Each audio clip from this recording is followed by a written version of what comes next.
So yesterday we learned from chapter 17 that the Babylon religion system. నిన్న బబులోను మత విధానమును గురించి నేర్చుకొని ఉంటున్నాము. And today we are going to see how the commercial and political situation is going to work in chapter 18. 18వ వచనము మనం ఈ రోజు ధ్యానించుకుంటాము. అక్కడ ఈ ప్రపంచపు యొక్క వాణిజ్య మరియు రాజకీయ విధానాలు ఏ విధంగా ఉంటున్నాయో అంత్య దినాలలో చూద్దాం. So actually it took much time to build the city of Babylon. ఈ బబులోను మహాపట్టణాన్ని కట్టడానికి చాలా సమయం పట్టింది. But we can see how quickly it will fall within 1 hour. The complete destructions of Babylon we can see in chapter 18. 18వ అధ్యాయము మనం చదువుతా ఉన్నప్పుడు ఈ బబులోను మహాపట్టణము ఎన్నో రోజుల నుంచి కట్టబడిన ఈ పట్టణము కేవలము ఒక గంట వ్యవధిలో సమస్తము కుప్పకూలిపోయినట్టు చూస్తున్నాం. So this chapter shows the complete destruction of the Babylon. బబులోను మహాపట్టణము పడద్రోయబడినట్టు చూస్తున్నాం. So everything what is trying to block the God's purpose will violently going to end. ఏ విధానం అయితే దేవుని చిత్తము లేకపోతే దేవుని ప్రణాళికను జరగకుండా ఆపుతుందో దేవుడు దాన్ని ఎంతో హింసాత్మకంగా నాశనం చేసేవాడుగా ఉంటున్నాడు. So you might have remember chapter 14 verse 8 how the Babylon has been introduced in the book of Revelation. ప్రకటన గ్రంథము 14వ అధ్యాయము 8వ వచనంలో బబులోను పట్టణాన్ని అక్కడ మనకు మొదటిసారిగా చూపిస్తా ఉన్నాడు. So chapter 18 verse 1. 18వ అధ్యాయము 1వ వచనం నుంచి మనం ఇప్పుడు ధ్యానించుకుంటాం. After this I saw another angel coming down from heaven. He had a great authority and the earth was illuminated by his splendor. అటు తర్వాత మహాధికారము గల వేరొక దూత పరలోకం నుండి దిగివచ్చుట చూచితిని. అతని మహిమ చేత భూమి ప్రకాశించెను. So this is the same angel from the Revelation chapter 14 verse 8. ప్రకటన గ్రంథము 14:8లో ఉన్న ఆ దేవదూత ఇక్కడ మనకు కనిపిస్తా ఉన్నాడు. The same angel at the same time he is giving us the full declaration. అంటే ఆ దేవదూత అదే సమయం 14వ అధ్యాయము 8వ వచనంలో ఉన్నది ఇక్కడ విశదీకరించబడింది. ఆయన పూర్తి సమాచారాన్ని లేదా ప్రకటన చెప్తా ఉన్నాడు. So this angel had a great authority and the earth was illuminated by his splendor. మహాధికారము గల వేరొక దూత ఆయన మహిమ చేత భూమి ప్రకాశించెను. So we have seen in chapter 16 verse 10 the fifth bowl will drive the world into darkness. మనము 16వ అధ్యాయంలో 5వ పాత్ర 10వ వచనంలో 5వ పాత్ర అది కుమ్మరింపబడినప్పుడు భూమి అందంతటా చీకటి కమ్మినట్టుగా మనం గమనించినాము. And we can even see the sudden and blazing appearance of another angel. అయితే అక్కడ ప్రకాశించే ఈ దేవదూత కనిపించినట్టుగా కూడా చూసినాం. Again that is not the same angel what is appeared in chapter 17 verse 1, 7 and 15 verses. అంతేగాని 17వ అధ్యాయంలో కనిపించిన 1వ వచనం 15వ వచనంలో కనిపించిన ఆ దేవదూత కాదు ఈయన. So this will certainly fasten the world's attention to him and his message of judgment on Babylon. అయితే ఈయన బబులోను పట్టణంలో ఏ విధంగా త్వరగా విధ్వంసం జరుగుతుందో అది ప్రకటించడానికి వచ్చిన దేవదూత. So the earth was illuminated by splendor and he had a great authority. అతని మహిమ చేత భూమి ప్రకాశించెను. Verse 2. 2వ వచనం. With a mighty voice he shouted, "Fallen, fallen is Babylon the great. She has become home for demons and a haunt for every evil spirit and a haunt for every unclean and detestable bird." అతడు గొప్ప స్వరముతో ఆర్భటించి ఇట్లా నేను మహాబబులోను కూలిపోయేను అది దయ్యములకు నివాస స్థలమును ప్రతి అపవిత్రాత్మకు ఉనికి పట్టును అపవిత్రమును అసహ్యము నైనా ప్రతి పక్షికి ఉనికి పట్టునాయను. So we can remember it is similar to the seventh bowl, the God's judgment. ఇది 7వ ఉగ్రత పాత్ర దేవుడు భూమి మీద కుమ్మరించబడినప్పటిలాగా ఉంది. So it was mentioned in chapter 16 verse 17 to 21. ప్రకటన గ్రంథము 16వ అధ్యాయము 17 నుంచి 21వ వచనంలో ఈ విషయాలన్నీ లిఖితమైనాయి. So that is happening here in 18th chapter. అదే విషయాలు ఇక్కడ 18వ వచనంలో వివరిస్తా ఉన్నాడు. So when it comes, it is a devastation and the complete destructions will take place, leaving the place to demons. అయితే ఇక్కడ నివాసములు కూలిపోయినట్టుగా కూలిపోయేను అని చెప్పి ఇది దయ్యములకు నివాస స్థలం అయినట్టుగా చెప్తా ఉన్నాడు. So the Babylon the Great has fallen. The fallen is the Babylon the Great, and she has become the home for demons. మహా బబిలోను కూలిపోయేను అది దయ్యములకు నివాస స్థలమాయెను. And it's also mentioned it's a haunt for every unclean and detestable bird. ప్రతి అపవిత్రమును అసహ్యమైన పక్షికిని ఉనికి పట్టునాయెను. So that will become the place for demon. ఇవి దయ్యాలు నివసించే పట్టణంగా పాడైపోయి ఉన్నది. Verse 3. 3వ వచనం. For all the nations have drunk the maddening wine of her adulteries. The kings of the earth committed adultery with her, and the merchants of the earth grew rich from her excessive luxuries. ఏలయనగా సమస్తమైన జనములు మహోద్రేకముతో కూడిన దాని వ్యభిచార మద్యమును త్రాగి పడిపోయిరి. భూరాజులు దానితో వ్యభిచరించిరి. భూలోకమందలి వర్తకులు దాని సుఖభోగముల వలన ధనవంతులైరి. So political rulers and the corporate rulers, they are went up with this worldly system. అయితే ఈ ప్రపంచ విధానముతో భూలోకమందలి వర్తకులు అంతేకాకుండా భూరాజులు కూడా దానితో వ్యభిచరించిరి అనుంది. So we have seen in chapter 14 of Revelation verse 8. ప్రకటన గ్రంథము 14:8వ వచనంలో Because he has made all the nations drink of the wine of the wrath of her fornication.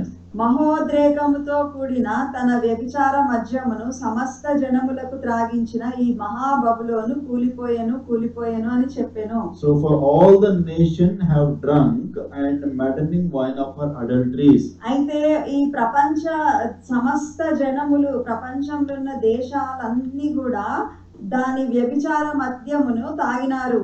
So verse 2 and 3 talks about the Roman Empire grew rich by exploiting the sin and the pleasure. ఈ రోమా సామ్రాజ్యము వీళ్ళు పాపముతో లేకపోతే వ్యభిచారముతో దాని సుఖభోగములతో ధనవంతులైనట్టు చెప్తా ఉంది. Many business and governments are often based on a greed. చాలా ప్రభుత్వాలు తర్వాత ఈ వ్యాపారాలు కూడా అత్యాశకు లోనవుతూ అట్లా సిరి సంపదలు సంపాదించుకుంటారు. And these business and governments are also often based on the money and power. వీళ్ళు డబ్బు మీద లేకపోతే వాళ్ళకు కలిగిన అధికారము హోదాల మీద వాళ్ళు ఆధారపడుతూ ఉంటారు. And many bright individuals are tempted to take advantage of an evil system. ఈ దుష్ట విధానమును ఆసరాగా తీసుకొని చాలా తెలివిమంతులైన వాళ్ళు కూడా వాళ్ళ ఊరిలో పడిపోతారు. So they will take this advantage to enrich themselves.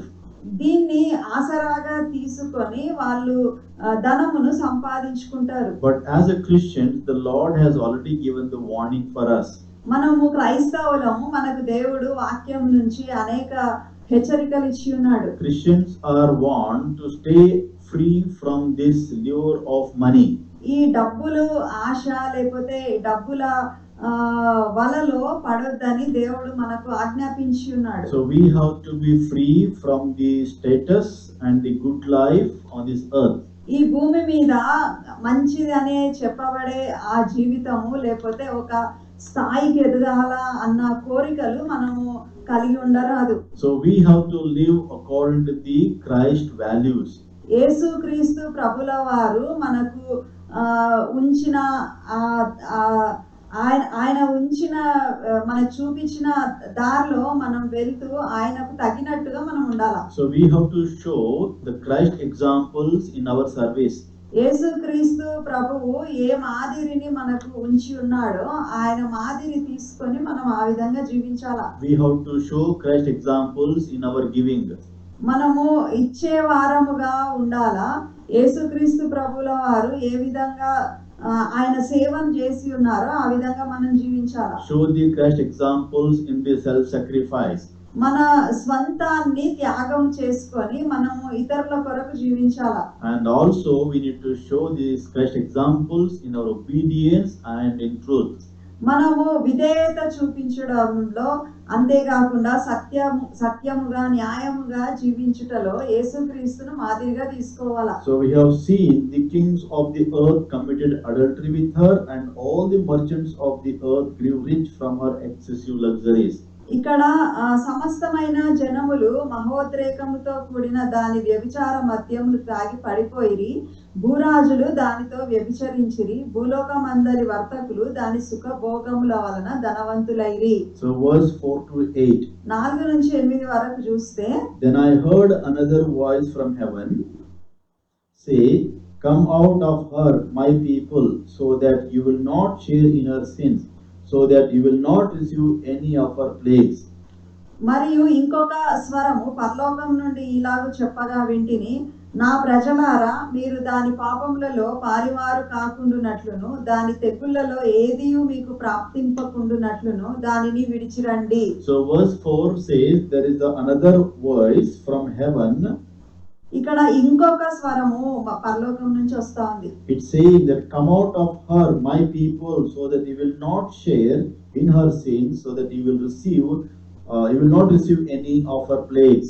నా ప్రజలారా అంటా ఉన్నాడు, మీరు దాని పాపంలో పాలివారు కాకుండునట్లు దాని తెగులలో ఏదియు మీకు ప్రాప్తింపకుండునట్లు దానిని విడిచిరండి. So God is calling his own people to free themselves from this evil system. ఈ దుష్ట సంస్కృతి నుంచి, విధానాల నుంచి మీరు తప్పించుకొని నా దగ్గరికి రండి, నా వైపు చూడండి అని దేవుడు ప్రతిమలాడుతా ఉన్నాడు. So God's calling to the elect to abandon the world system and come to faith in the Lord and Savior Jesus Christ. దేవుడు ఎవరినైతే ఏర్పరచుకున్నాడో, పిలుచుకున్నాడో వాళ్ళని మీరు ఇటు రండి, నా స్వరం వినండి అని పిలుస్తా ఉన్నాడు. So ultimately all the Christians has to come out of this worldly system. ఈ ప్రపంచంలో ఈ ఈ వ్యాపారం నుంచి, ఈ బబులోను నుంచి దేవుడు తాను ఎవరినైతే ఏర్పరచుకున్నాడో వాళ్ళని ఒక్కళ్ళని కూడా పోగొట్టుకోకుండా సమర్చకూర్చుకుంటాడు. So let us remember 2 Corinthians chapter 6 verse 17. 2 కొరింథీ 16వ అధ్యాయము 17వ వచనము. Therefore come out from among them and be separate, says the Lord. Do not touch what is unclean, and I will receive you. 2 కొరింథీయులకు 6వ అధ్యాయము 17వ వచనం. కావున మీరు వారి మధ్య నుండి బయలువెడలి ప్రత్యేకముగా ఉండుడి, అపవిత్రమైన దానిని ముట్టకుడని ప్రభువు చెప్పుచున్నాడు. So God is telling us to live a separate life from the worldly people so that God will receive us. దేవుడు మనము ఈ భూమి మీద ఉన్న ఇతర జనులతో వాళ్ళతో పాటు ఉండకుండా ప్రత్యేకంగా ఉండండి అని మనకు హెచ్చరికలు ఇస్తా ఉన్నాడు. So before the system destroys, God wants us to be separators. దేవుడు వారిని విధ్వంసము లేకపోతే నాశనం చేయక ముందు మీరు వాళ్ళలో నుంచి వేరుపడండి అని చెప్తా ఉన్నాడు. So judgment of God on the society who is living in sin. ఎవరైతే పాపంలో ఉన్నారో వారి మీదికి దేవుని తీర్పులు రానై ఉన్నాయి. So who are living in arrogant and self-indulgence. ఎవరైతే మొండి పట్టుతో లేకపోతే వాళ్ళకి ఇష్టం వచ్చినట్టు జీవిస్తున్నారో వాళ్ళ మీదికి దేవుని తీర్పులు రానై ఉన్నాయి. So because of the God judgment upon them, we have to be away from them. We need to avoid their relationship. మనము వాళ్ళతో సంబంధాలు కలిగి ఉండకూడదు, ఎందుకంటే దేవుడు వాళ్ళ మీదికి నాశనం తీసుకురానై ఉన్నాడు, అందులో పాలు పొందకూడదు. So we can see in the Old Testament, Jeremiah and prophet Isaiah also telling people that you should leave the Babylon. పాత నిబంధన గ్రంథంలో యెషయా ప్రవక్త, ఇర్మియా ప్రవక్త కూడా మళ్ళీ చెప్తూ వచ్చినారు. ఏమనంటే బబులోను పట్టణంను విడిచిపెట్టండి, బబులోనులో ఉండకండి అని. Isaiah chapter 48 verse 20. యెషయా గ్రంథము 48వ అధ్యాయము 20వ వచనం. Go forth from Babylon, flee from the Chaldeans with the voice of singing, proclaim this, utter it to the end of the earth. Say, the Lord is redeemed his servant Jacob. బబులోనులో నుండి బయలువెల్లుడి, కల్దీయుల దేశంలో నుండి పారిపోవుడి, యెహోవా తన సేవకుడైన యాకోబును విమోచించెనను సంగతి ఉత్సాహధ్వనితో తెలియజేయుడి, భూదిగంతముల వరకు అది వినబడునట్లు దాన్ని ప్రకటించుడి. So it is a God's call to his people to come out of this worldly system and to have a faith in God. దేవుడు ఇక్కడ ఒక పిలుపునిస్తా ఉన్నాడు. ఈ బబులోను లేకపోతే ఈ ప్రపంచంలో ఉన్న ఈ దుర్మార్గులు లేకపోతే ఈ దుష్ట పరిస్థితి నుంచి బయటకు రండి, నా కొరకు జీవించండి ఆయన పిలుస్తా ఉన్నాడు. So let us not have any share with their sins. వాళ్ళ పాపంలో వాళ్ళ తీర్పులో మనకు భాగం ఉండకూడదు. So we need to be separated and we need to be free from their sin. వాళ్ళ పాపంలో నుంచి మనము ప్రత్యేకింపబడి మనం దేవుని కొరకు ప్రత్యేకంగా ఉండాల్సింది. Verse 5. 5వ వచనం. For her sins are piled up to heaven, and God has remembered her crimes. దాని పాపములు ఆకాశమును అంటుచున్నవి, దాని నేరములను దేవుడు జ్ఞాపకం చేసుకొని ఉన్నాడు. Do you remember what the word of God says for us? మనతో దేవుడిచ్చిన వాగ్దానం ఏంటి? We say God never remembers our sins. దేవుడు మన అపరాధములను క్షమించి ఉన్నాడు, ఆయన మళ్ళీ జ్ఞాపకం చేసుకోవడానికి. But here verse 5, if you read very carefully, says her sins are piled up to heaven, and God has remembered her crimes. దాని పాపములు ఆకాశమును అంటుచున్నవి, దాని నేరములను దేవుడు జ్ఞాపకం చేసుకొంచున్నాడు. Jeremiah chapter 31 verse 34. ఇర్మియా 31:34లో it says, no more shall every man teach his neighbor and every man his brother, saying, know the Lord, for they all shall know me, from the least of them to the greatest of them, says the Lord, for I will forgive their iniquity and their sin I will remember no more. ఇర్మియా 31:34, నేను వారికి దేవుడనై ఉందును, వారు నాకు జనులగుదురు, వారు మరి ఎన్నడును యెహోవాను గూర్చి బోధ నొందుదమని తమ పొరుగు వారికి తన సహోదరులకు గాని ఉపదేశం చేయరు. నేను వారి దోషములను క్షమించి వారి పాపములను ఇక నెన్నడును జ్ఞాపకం చేసుకొనను గనుక అల్పులేమి ఘనులేమి అందరూ నన్ను ఎరుగుదురు, ఇదే యెహోవా వాక్కు. So God does not remember our iniquities. వారి పాపములను ఇక ఎన్నడును జ్ఞాపకం చేసుకొనను. So this is the word of God, and the word of God is true, and we should trust in the word of God. ఇది దేవుని వాక్యము కాబట్టి దేవుని వాక్యము సత్యము, ఆయన వాక్యం ప్రకారంగా చెప్పినట్టు చేస్తాడు కాబట్టి మనం ఆయన వాక్యాన్ని నమ్ముతాం. Our God is not a liar. మన దేవుడు అబద్ధమాడువాడు కాదు. He is a true God, and whatever he tells he will fulfill. ఆయన సత్యవంతుడు, ఆయన ఏమి మాట్లాడతాడో ఆ మాట నెరవేరుస్తాడు. So from this verse we can understand Jeremiah chapter 31:34 that God will not remember our iniquities. ఇర్మియా 31:34 ప్రకారము దేవుడు మన పాపములను ఎన్నడూను జ్ఞాపకం చేసుకొనడు అని చెప్పి ఉన్నాడు. But here in verse 5 in Revelation chapter 18 it says God has remembered her crimes. కానీ 18వ అధ్యాయము 5వ వచనంలో దాని పాపములను దాని నేరములను దేవుడు జ్ఞాపకం చేసుకొని ఉన్నాడు. So let us read Malachi chapter 3 verse 16. మలాకి 3:16లో చూద్దాము. From verse 16 to chapter 4 verse 2. 4వ అధ్యాయం 2 వరకు. It says, then those who feared the Lord spoke to one another, and the Lord listened and heard them. So a book of remembrance was written before him for those who fear the Lord and who meditate on his name. They shall be mine, says the Lord of hosts, on the day that I make them my jewels, and I will spare them as a man spares his own son who serves him.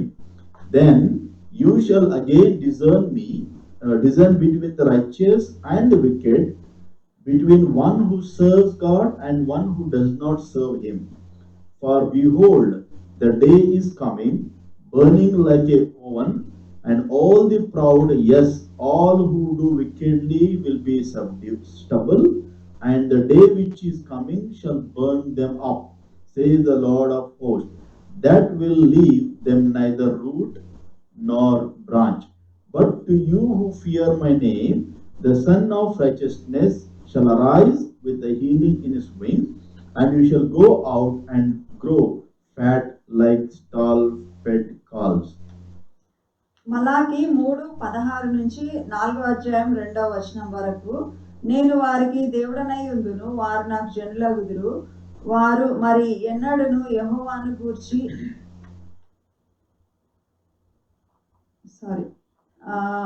అప్పుడు యెహోవా యందు భయభక్తులు గలవారు ఒకరితో ఒకరు మాటలాడుకొనుచుండగా యెహోవా చెవియొగ్గి ఆలకించెను, మరియు యెహోవా యందు భయభక్తులు కలిగి ఆయన నామమును స్మరించుచు ఉండు వారికి జ్ఞాపకార్థముగా ఒక గ్రంథము ఆయన సముఖమునందు రాయబడెను.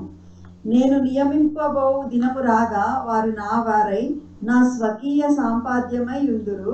తండ్రి తన్ను సేవించు కుమారుని కనికరించినట్లు నేను వారిని కనికరింతునని సైన్యములకు అధిపతియగు యెహోవా సెలవిచ్చుచున్నాడు. అప్పుడు నీతి గల వారెవరో, దుర్మార్గులెవరో, దేవుని సేవించు వారెవరో, ఆయనను సేవించని వారెవరో మీరు తిరిగి కనుకొందురు. ఏలయనగా నియమింపబడిన దినము వచ్చుచున్నది, కొలిమి కాలునట్లు అది కాలును, గర్విష్ఠులందరూ దుర్మార్గులందరూ కొయ్యకాలు వలె ఉందురు.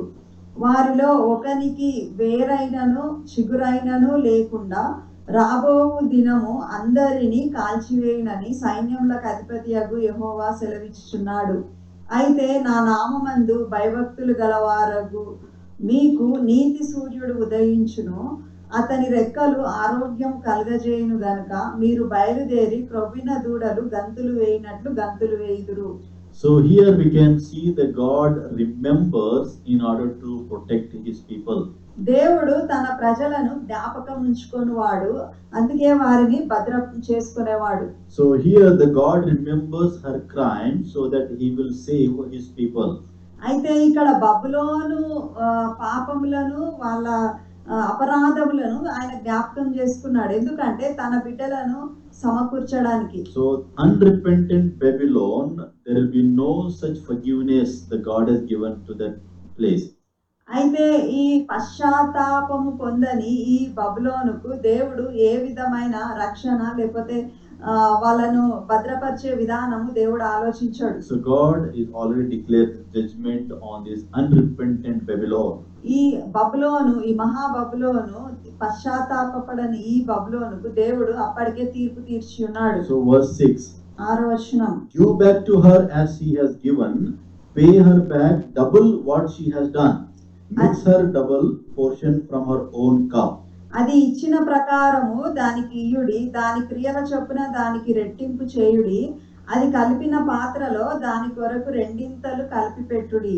The punishment will really double portion of punishment that God is giving to her. ఈ బబులోనుకు దేవుడు రెండింతల పనిష్మెంట్ లేదా శిక్ష దేవుడు సిద్ధపరిచి ఉన్నాడు. He said, give back to her as she has given. Verse 6.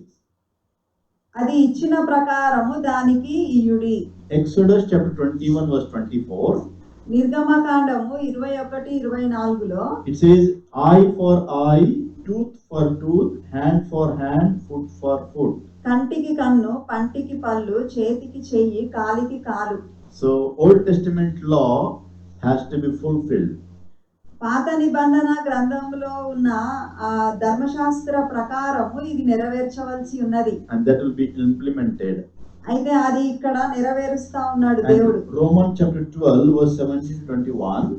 రోమా 12:17-21 వరకు చదివితే, repay no one evil for evil, have regard for good things in the sight of all men, if it is possible, such much as depends on you, live peaceably with all men. Beloved, do not avenge yourself, but give place to wrath, for it is written, a vengeance is mine, I will repay, says the Lord. Therefore, if your enemy is hungry, feed him, if he is thirsty, give him the drink, for in so doing you will reap coals of fire on his head. Do not be overcome by evil, but overcome evil with good. కీడుకు ప్రతి కీడెవనికిని చేయవద్దు, మనుషులందరి దృష్టికి యోగ్యమైన వాటిని గూర్చి ఆలోచన కలిగి ఉండుడి. శక్యమైతే మీ చేతనైనంత మట్టుకు సమస్త మనుష్యులతో సమాధానంగా ఉండుడి. ప్రియులారా, మీకు మీరే పగ తీర్చుకొనక దేవుని ఉగ్రతకు చోటియుడి. పగ తీర్చుట నా పని, నేనే ప్రతిఫలమునిత్తును అని ప్రభువు చెప్పుచున్నాడని వ్రాయబడి ఉన్నది. కాబట్టి నీ శత్రువు ఆకలిగొని ఉంటే అతనికి భోజనం పెట్టుము, దప్పిగొని ఉంటే దాహమిమ్ము. అలాగు చేయుట వలన అతని తల మీద నిప్పులు కుప్పగా పోయుదువు. కీడు వలన జయింపబడక మేలు చేత కీడును జయించుము. Read verse 7 also to understand. Chapter 18 verse 7 Revelation. ప్రకటన గ్రంథము 18:7 వచనం కూడా చదివితే ఇంకా మంచిగా అర్థమైతది. Give her as much torture and grief as the glory and luxury she gave herself. In her heart she boasts, I sit as queen, I am not a widow, and I will never mourn. అది నేను రాణిగా కూర్చుండుదానను, నేను విధవరాలను కాను, దుఃఖము చూడనని తన మనస్సులో అనుకొని గనుక అది తన్ను తాను ఎంతగా గొప్ప చేసుకొని సుఖభోగములను అనుభవించెనో అంతగా వేదనను దుఃఖమును దానికి కలుగజేయుడి. The angel is calling God to recompense the wrath to Babylon. అయితే ఈ బబులోనునకు దేవుడు దేవదూత ప్రతీకారము తీర్చుకునే విషయము దేవునితో చెప్తున్నట్టు చూస్తున్నాం. So in her own cup to repay her according to her deeds whatever she has done. బబులోను చేసిన విధానమును బట్టి అదే కొలతతోటి బబులోనుకి చేయాలని అంటా ఉన్నారు. Jeremiah chapter 16 verse 18 it says, ఇర్మియా 16:18లో, and first I will repay double of their iniquity and their sin, because they have defiled my land, they have filled my inheritance with the carcasses of their detestable and abominable idols. వారు తమ హేయ దేవతల కళేబరముల చేత నా దేశమును అపవిత్రపరిచి ఉన్నారు, తమ హేయ క్రియలతో నా స్వాస్యమును నింపి ఉన్నారు గనుక నేను మొదట వారి దోషమును బట్టి వారి పాపమును బట్టి రెండంతలుగా వారికి ప్రతీకారము చేసేదను. See, as per the book of Jeremiah, the word is fulfilling here, saying that the God will pay her back double for what she has done. ఇర్మియాలో చెప్పబడిన ప్రవచనము ఇక్కడ నెరవేరుతా ఉంది. నేను దాని కొరకు రెండంతలు కలుగుతుందని. Overflowing punishment, double punishment, full punishment we can see. అయితే ఇక్కడ ఈమెకు రెండంతల శిక్ష, లేకపోతే తనకు రావాల్సిన పూర్తి శిక్ష, లేకపోతే పొంగు పొర్లుచున్న ఉగ్రత పాత్రను ఇక్కడ చూస్తున్నాం. So cup of the wickedness from which many people have drunk. అయితే ఈమె వ్యభిచార మద్యము, ఆ పాత్ర, ఆ దుష్టత్వము గల ఆ పాత్ర చాలా మందికి త్రాగించి ఉన్నది. So it is the cup of wrath. అయితే ఇది ఇప్పుడు ఉగ్రత పాత్ర పొందుకోవడానికి సిద్ధంగా ఉన్నది. See how much pride she has. She said, I sit as a queen, I am not a widow. అయితే ఈమె ఎంత గర్వంగా మాట్లాడుతున్నదో 7వ వచనంలో చూస్తున్నాము. నేను రాణిగా కూర్చుండుదానను, నేను విధవరాలను కాను. So boasting with self, saying that I am not a widow, I am a queen. అయితే ఈమె స్వయం సమృద్ధి చేత అన్ని ఖాళీ ప్రగల్భాలు పలుకుతా ఉంది. And he's also said, in one day, therefore in one day her place will overtake her. Verse 8. 8వ వచనము, అందుచేత ఒక్క దినముననే దాని తెగుళ్ళు అనగా మరణమును దుఃఖమును కరువును వచ్చును. So Daniel chapter 5 verse 30, if you remember, it says that very night Belshazzar king of the Chaldeans was slain. దానియేలు గ్రంథము 5వ అధ్యాయం 30వ వచనంలో, ఆ రాత్రి అందే కల్దీయుల రాజగు బెల్తెషాజరు హతుడాయెను. So as it recorded in book of Daniel, the Babylon is going to destroy in 1 hour. దానియేలు గ్రంథంలో ప్రవచనము చెప్పబడినట్టుగా ఈ మహాబబులోను ఒక్క గంటలో కూలిపోతున్నట్టు చూస్తున్నాం. So this city will experience the destruction by pestilence and mourning and famine. ఇక్కడ 8వ వచనంలో మరణము, దుఃఖము, కరువు అన్ని ఒకేసారి వస్తున్నాయి. So destruction of the headquarter city of the Antichrist. ఈ అంత్యక్రీస్తు కేంద్రము లేకపోతే రాజధానిగా పెట్టుకున్న ఆ నగరము కూలిపోతా ఉంది. In the first half of tribulation, the Antichrist was tolerated and trying to bring the system of religion. మొదటి 3.5 సంవత్సరాల శ్రమ కాలంలో అంత్యక్రీస్తు అంటే ఆయన అప్పుడు కూడా ఉన్నాడు, వెళ్తా ఉన్నాడు. And in second half of the tribulation period, he was removed the system of harlot. అయితే ఈ రెండవ భాగమైన మహాశ్రమల కాలంలో ఈ మహావేశ్యను తొలగిస్తా ఉన్నాడు. And in the second half of the tribulation, the false prophet has introduced the image, the worship for the image. అయితే ఈ రెండవ భాగంలో అంత్యక్రీస్తు అదేంటి మృగము యొక్క ప్రతిమను యెరూషలేములో నిలబెడతా ఉన్నాడు. So people of Babylon lived in luxury and with pleasure, and now what's the people saying here is, I am sit as a queen, I am not a widow. అందుకే ఆమె నేను రాణిగా కూర్చొని ఉన్నాను, నేను విధవరాలను కాను అని చెప్తా ఉంది. And also said, I will never mourn. నేను దుఃఖపడను. And they were having very comfortable life. అంటే సుఖభోగములను అనుభవిస్తా ఉన్నారు. We can see their attitude, how they have the attitude towards their luxury and pleasure and wealth. అంటే వాళ్ళకున్న సిరి సంపదలు లేకపోతే వాళ్ళకున్న సుఖభోగములను వాళ్ళు అనుభవిస్తూ ఏ విధంగా జీవిస్తున్నారో ఇక్కడ తెలియజేస్తా ఉన్నాడు. So that means the person who is living in Babylon were controlled by the finances and comfort and the security, and they were feeling very much happy. అయితే బబులోనులో ఉన్న మనుషులను ఈ సైతాను వాళ్ళకు సుఖము, సంతోషము, డబ్బులు, దాని తర్వాత విలాసాలు అవి ఇచ్చి నియంత్రిస్తా ఉన్నారు. So they are feeling that we no need any more God in our life. We are self-control and we can do whatever we can. అయితే మాకు అన్ని విషయాలు సరిగా ఉన్నాయి కాబట్టి మాకు ఇంకా దేవుడు అవసరం లేదు, మేము మా ఇష్టం వచ్చినట్టు మేము జీవిస్తాం అనుకుంటున్నారు. So this kind of attitude defies God, and God is very angry on the city.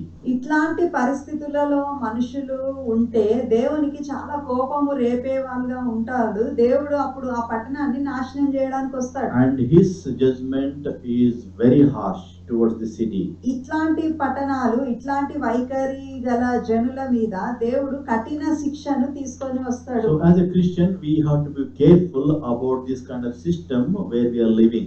మనము జీవిస్తున్న సమయాల్లో ఇట్లాంటి పరిస్థితులు ఉంటే మనం చాలా జాగ్రత్త పడాల్సిన అవసరం ఉంది. Don't become complacent. అంటే మనకున్న విషయాలతో మనం అట్లా రాజీ పడకూడదు. And let us depend on God, let us believe in God, and let God may decide your all your activities. మన ప్రతి పరిస్థితిని, మనం చేసే ప్రతి పనిని, మన వ్యవహారాన్ని దేవునికి అప్పజెప్పాలా. దేవుని చిత్త ప్రకారంగా అన్ని విషయాలు మన జీవితంలో జరగాల. So let God may lead us, and let God may guide us, and let us do the will of God in our life. మన జీవితంలో దేవుడే మనకు మార్గదర్శిగా ఉండి, మనం నడిపించువాడుగా ఉండి, ఆయన చిత్త ప్రకారంగా ఉండాలి. So the Babylon is going to destroy in one, it says here, therefore in one day her plague will overtake her, death, mourning and famine, she will be consumed by fire, for mighty is the Lord God who judges her. అందుచేత ఒక్క దినముననే దాని తెగుళ్ళు అనగా మరణమును, దుఃఖమును, కరువును వచ్చును. దానికి తీర్పు తీర్చుచున్న దేవుడైన ప్రభువు బలిష్ఠుడు గనుక అది అగ్ని చేత బొత్తిగా కాల్చివేయబడును. Let's read verse 9 to 14 and I'll explain verse by verse. ఈ 9 నుంచి 14 వరకు చదువుకొని వచనం వెంబడి వచనం ధ్యానించుకుందాం. When the kings of the earth who committed adultery with her and shared her luxury see the smoke of her burning, they will weep and mourn over her. Terrified at her torment, they will stand far off and cry, O great city, O Babylon, city of power, in 1 hour your doom has come. The merchants of the earth will weep and mourn over her because no one buys their cargoes anymore. Cargoes of gold, silver, precious stones and pearls, fine linen, purple, silk and scarlet cloth, every sort of citron wood and articles of every kind made of ivory, costly wood, bronze, iron, and marble, cargoes of cinnamon and spice, and of incense, myrrh and frankincense, of wine and olive oil, of fine flour and wheat, cattle and sheep, horses and carriages, and bodies and souls of men. They will say, the fruit you longed for is gone from you, all your riches and splendor have vanished, never to be recovered. 9 నుంచి దానితో వ్యభిచారం చేసి సుఖభోగములను అనుభవించిన భూరాజులు దాని బాధ చూచి భయాక్రాంతులై దూరం నిలవబడి దాని దహన ధూమమును చూచినప్పుడు దాని విషయమై రొమ్ము కొట్టుకొనుచు ఏడ్చుచు, అయ్యో అయ్యో బబులోను మహాపట్టణమా, బలమైన పట్టణమా, ఒక్క గడియలోనే నీకు తీర్పు వచ్చెను కదా అని చెప్పుకొందురు. లోకంలోని వర్తకులను ఆ పట్టణంను చూచి ఏడ్చుచు తమ సరుకులను అనగా బంగారు, వెండి, రత్నములు, ముత్యములు, సన్ననార బట్టలు, ఊదా రంగు బట్టలు, పట్టుబట్టలు, రక్తవర్ణపు బట్టలు మొదలైన సరుకులను, ప్రతి విధమైన దబ్బమ్రానును, ప్రతి విధమైన దంతపు వస్తువులను, మిక్కిలి విలువ గల కర్ర, ఇత్తడి, ఇనుము, చలువరాళ్ళు మొదలైన వాటితో చేయబడిన ప్రతి విధమైన వస్తువులను, దాల్చిని చెక్క, ఓమము, ధూపద్రవ్యములు, అత్తరు, సాంబ్రాణి, ద్రాక్షారసము, నూనె, మెత్తని పిండి, గోధుమలు, పశువులు, గొర్రెలు మొదలగు వాటిని, గుర్రములను, రథములను, దాసులను, మనుష్యుల ప్రాణములను ఇక మీదట ఎవడును కొనడు. నీ ప్రాణమునకు ఇష్టమైన ఫలములు నిన్ను విడిచిపోయెను. రుచ్యమైనవన్నీయు దివ్యమైనవన్నీయు నీకు దొరకకుండా నశించిపోయినవి. అవి ఇక మీదట కనబడవని చెప్పుకొనుచు దాని గూర్చి దుఃఖపడుదురు. Here the verse 9 it says, when the kings of the earth, the political leaders of the world will weep because the loss of his capital. ఇక్కడ భూరాజులు దాని బాధ చూచి భయాక్రాంతులై దూరం నుంచి చూస్తా ఉన్నారు. ఎందుకంటే వాళ్లకు ఉన్న విషయాలన్నీ కాలిపోయి ప్రతిదీ కోల్పోయినారు. So because of the doom of Antichrist empire and the source of their power, all the world leaders were crying and mourning. ఇక్కడ భూరాజులు అంత్యక్రీస్తు సామ్రాజ్యము కూలిపోవడము, ఎందుకంటే అక్కడి నుంచే వాళ్ళకు అధికారము, వాళ్ళకు బలము అదంతా వచ్చి ఉండేది కాబట్టి ఇప్పుడు వాళ్ళు దేని మీద ఆధారపడ్డాడో ఆ ఆధారం కూలిపోయింది. And it says they terrified at her torment and they will stand far off and cry. అయితే దాని బాధ చూచి భయాక్రాంతులై దూరమున నిలువబడి వాళ్ళు రొమ్ము కొట్టుకొనుచు ఏడ్చుచు. So verse 9 and 10 it says the whole world system will lose everything when it collapses. అయితే ఈ ప్రపంచంలో ఉన్న ఈ వీళ్ళ విధానము లేకపోతే ఈ వీళ్ళ రాజ్యం అంతా కూడా ఒక్క గడియలోనే సమస్తము కోల్పోయి వాళ్ళు నాశనం అవుతున్నారు. So what they have worked to build this city in their lifetime, వాళ్ళు ఆ జీవితం అంతా కష్టపడి దేన్నైతే వీళ్ళు కడతా ఉన్నారో, దేన్నైతే నిర్మిస్తా ఉన్నారో, it will be destroyed in 1 hour. అదంతా ప్రతిదీ కూడా ఒక్క గడియలోనే వాళ్ళు కోల్పోయినారు. So let us think about this verse in our life. ఈ వచనాన్ని మన జీవితంలో ఒకసారి ఉంచి చూసుకుందాం. Those who are working only for the material rewards, ఎవరైతే ఈ భౌతిక సంబంధమైన బహుమానాల కొరకు ప్రయాసపడతా ఉన్నారో, will have nothing when they die. వాళ్ళు చనిపోయినప్పుడు సమస్తం కోల్పోతారు. Their possessions will be destroyed. వాళ్ళు ఏదైతే సంపాదించి సమకూర్చి పెట్టినారో అవి వాళ్ళ వెంట పోవు. So whatever we do, let us always think after our death, what we carry with us, we need to do it. మనము మన మరణము తర్వాత మనం ఏమి తీసుకొని పోగలుగుతాము అన్న విషయాలపైన కేంద్రీకరించాలి. So we cannot take all these worldly material things with us when we die. మనము చనిపోయినప్పుడు ఇవేవి ఈ భౌతిక సంబంధమైనవి మన వెంట రావు. So what we take after death, మనం ఏం తీసుకెళ్తాము చనిపోయినాక? We take our faith in the Lord Jesus Christ. యేసుక్రీస్తునందలి ఉన్న విశ్వాసము మన వెంట వస్తుంది. We take our Christian character. మనము క్రైస్తవులుగా ఎట్లాంటి జీవితము జీవించి ఉన్నామో అవి మన వెంట ఉంటాయి. And our deeds will be examined by the Lord. మన క్రియలు దేవుడు చూసి పరీక్షిస్తా ఉన్నాడు. So that means our relationship with our brothers. అంటే మనము మన సంఘంలో ఉన్న తోటి విశ్వాసులతో మనం ఎట్లాంటి వైఖరితో జీవించినామో అని దేవుడు గమనిస్తున్నాడు. So these are more important than the money, power and pleasure.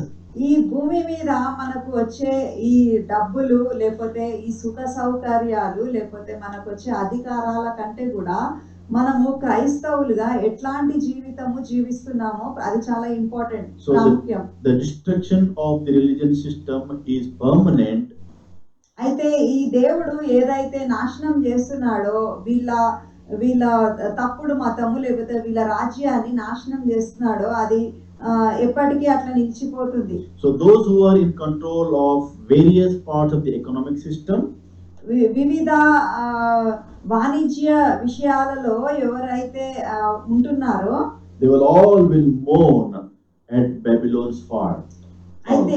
అయితే వీళ్ళు ఈ బబులోను పడిపోయినప్పుడు ఈ సమస్త సంపదకు పర్యవేక్షకులు ఉంటారు కదా, వాళ్ళంతా చాలా బాధపడి దుఃఖిస్తా ఉన్నారు. So merchants will mourn. అంటే అక్కడున్న వ్యాపారవేత్తలు, sea captains will mourn. ఆ సముద్రము మీద ఉన్న వర్తకులు. So we can see the leaders who are really working with the Antichrist. They will all mourn because of the fall of Babylon. ఈ మహాబబులోను కూలిపోయినప్పుడు ఎవరైతే నాయకులుగా ఉంటున్నారో, ఎవరైతే అధికారంలో ఉంటున్నారో, అంత్యక్రీస్తుతో సహపని వారిగా ఉన్నారో వాళ్ళ బాధ వర్ణనాతీతం. So here we can see the list of various merchanties who can mourn because of the fall of Babylon. ఈ 11 నుంచి 14వ అధ్యాయం వరకు ఇంకొక పట్టిక రాయబడి ఉంది. అంటే వేరు విషయాలలో ఉన్న వర్తకం చేసే వర్తకులు వాళ్ళు ఏ విధంగా బాధపడుతున్నారో అవన్నీ ఒకదాని వెంట ఒకటి రాయబడి ఉంది ఇక్కడ. Few of these goods are very necessary for us. అంటే ఇందులో ఉన్న విషయాలు ఇక్కడ చాలా విషయాలు రాయబడి ఉన్నాయి. అందులో కొన్ని మనకు అత్యవసరమైనవి. But most of the things are luxuries. కానీ చాలా అయితే అవి మనకు విలాసవంతమైన జీవితాన్ని ఇచ్చేయి. So bodies and souls of man is very important. ఇక్కడ ఉన్న విషయాలన్నిటికంటే మనుషుల శరీరాలు వాళ్ళ ఆత్మలు చాలా ముఖ్యం. So here in the Babylon, the men become the slave to the Babylon, and the body and the soul of the man has been slaved to the Babylon. ఈ బబులోను రాజ్యంలో మనుషులను బానిసలుగా తీసుకునే వాళ్ళు, అయితే వాళ్ళ శరీరాలు వాళ్ళ ఆత్మలు వీళ్ళ చేతుల్లో ఉండేవి. And what I want to tell you this night is, don't go after everything you see with your eyes. మన కంటికి కనబడిని అన్ని ఇవి నాకు కావాలని అన్ని తెచ్చుకోకూడదు. We need to put a boundaries for our desires. మనకున్న కోరికలు, మనకున్న ఇష్టాలకు వాటికి ఒక అంటే ఒక సరిహద్దు ఉండాలి. You need to make sure that you should have a right leading, the right direction for you to desire. అంటే మనకి ఏమేమి కావాలన్న విషయాలను కూడా మనం జాగ్రత్తగా మనము ఎన్నుకోవాలా. So keep your desire and serving God. మనము దేవుని సేవ చేయాలా, దేవుని వైపు మన ఆశ ఉండాలా. Keep the desire to building the kingdom of God and helping others. దేవుని సేవ చేయాలా, ఇతరులకు సహాయం చేయాలా, దేవుని రాజ్యమును కట్టాలా, ఆత్మలను సంపాదించాలా అన్నది మన కోరిక అయి ఉండాలా. Don't be enslaved by the desire of the wealth. లేదు నేను ధనం సంపాదించుకోవాలా, నేను చాలా సంపాదించాలన్న అట్లాంటి బానిసత్వానికి పోకూడదు. So these are the things which mentioned here in verse 11 to 14. All these commodities are really appear in the list of book of Ezekiel also. Ezekiel గ్రంథంలో కూడా ఈ 11 నుంచి 14వ వచనంలో రాయబడిన ఈ పట్టిక రాయబడి ఉంది. And Ezekiel chapter 27 verse 12 to 22 we can read. Ezekiel 12 27:12 నుంచి 22 వరకు చూస్తే ఈ విషయాలన్నీ అక్కడ ఉన్నాయి. So I think we don't need to spend much time on this explaining what is myrrh and what is marble, what is frankincense, because we already knows. అయితే మనకు ఇక్కడ రాయబడిన ఈ విషయాలు అవన్నీ మనము అంటే ఇత్తడి గురించి, బంగారం గురించి, లేకపోతే కర్ర గురించి, లేకపోతే అవన్నిటి గురించి మనకు ముందే బాగా తెలుసు కాబట్టి మళ్ళీ వాటి గురించి వివరించాల్సిన అవసరం లేదు. So here we can see verse 13, the bodies and the souls of men. ఇక్కడ 13వ వచనంలో ఇక్కడ మనుష్యుల దాసులను, మనుష్యుల ప్రాణములను ఇక మీదట ఎవడును కొనడు. So that means there was a slaves. When people are sold themselves for the sake of luxury and wealth.